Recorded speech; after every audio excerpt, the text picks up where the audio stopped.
Bonjour à tous et bienvenue sur notre chaîne Je m'en rappelle pas.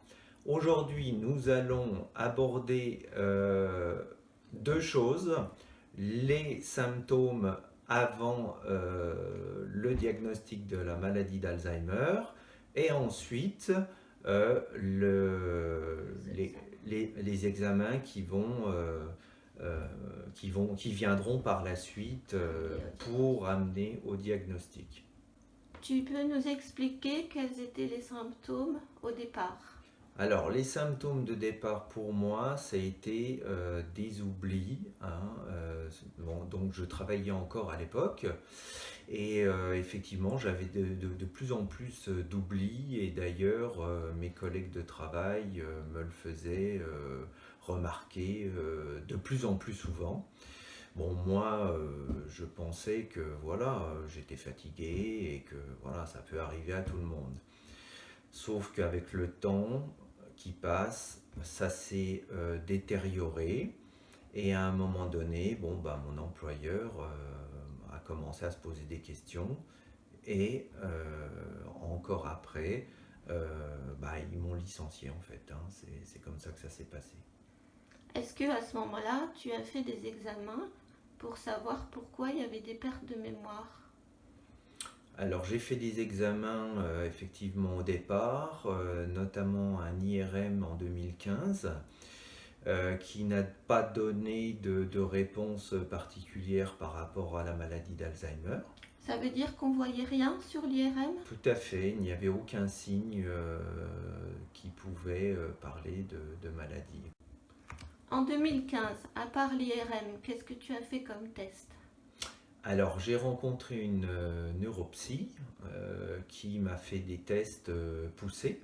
La conclusion, donc, c'était un surmenage. Un surmenage, Un oui, tout à surmenage fait, ouais. professionnel, c'est tout. Exactement. Voilà. Voilà.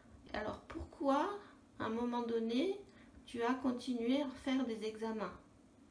Bah parce que ça ne s'arrangeait pas et puis j'ai bien vu qu'il y avait de plus en plus de problèmes au niveau de la mémoire, en tout cas immédiate, et puis j'avais de plus en plus de problèmes de concentration.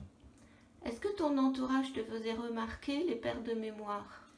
Alors oui, il y a un moment donné, mon épouse et mon fils d'ailleurs, qui était encore là à l'époque, a commencé à me dire que je me répétais et que c'était un petit peu compliqué pour lui. Et je le comprends aujourd'hui.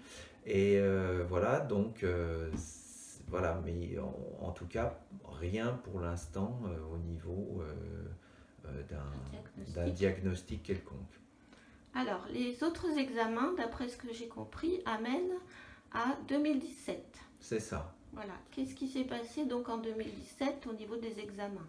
Alors en 2017, j'ai passé un nouvel IRM qui, encore une fois, n'a rien donné, hein, pas d'informations particulières sur cet IRM.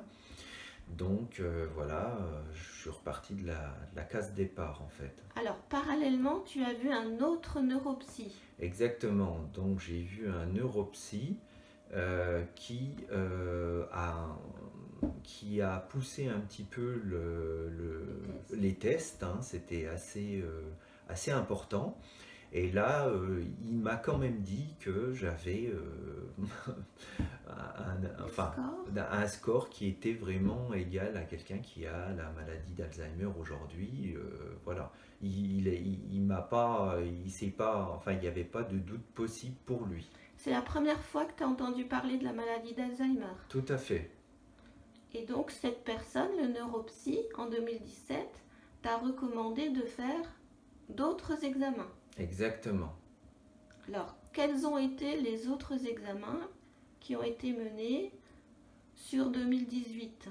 Donc là, j'ai été voir ce coup-ci un neurologue qui lui m'a demandé, enfin m'a orienté vers un PET scan, hein. Alors le PET scan, c'est ce qu'on appelle un TEP cérébral qui permet de mettre en évidence bah, les problèmes par rapport à la maladie d'Alzheimer.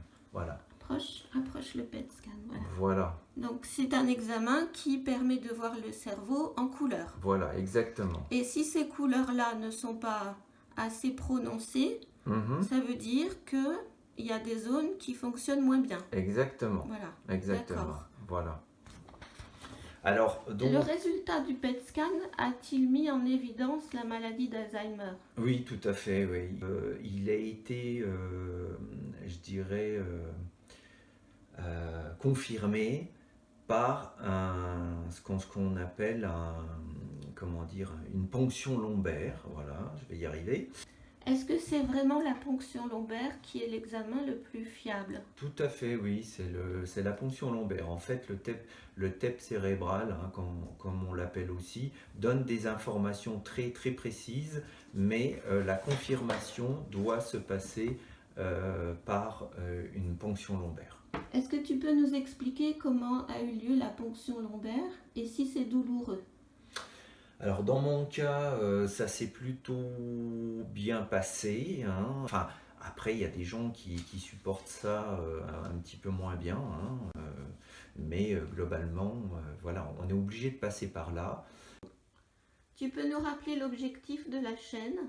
Alors l'objectif de la chaîne, c'est de partager avec d'autres personnes, donc oralement via Discord, hein, ou alors par mail aussi.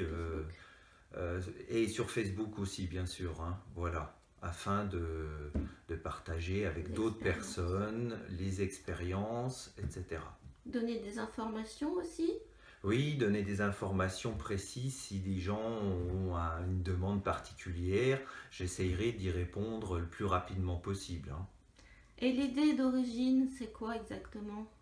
Bah, c'est de trouver d'autres personnes comme moi alors qui sont au début ou un petit peu plus loin, afin de partager et puis pourquoi pas se voir aussi, hein, Rester tout voilà, et surtout ne pas rester tout seul, ouais.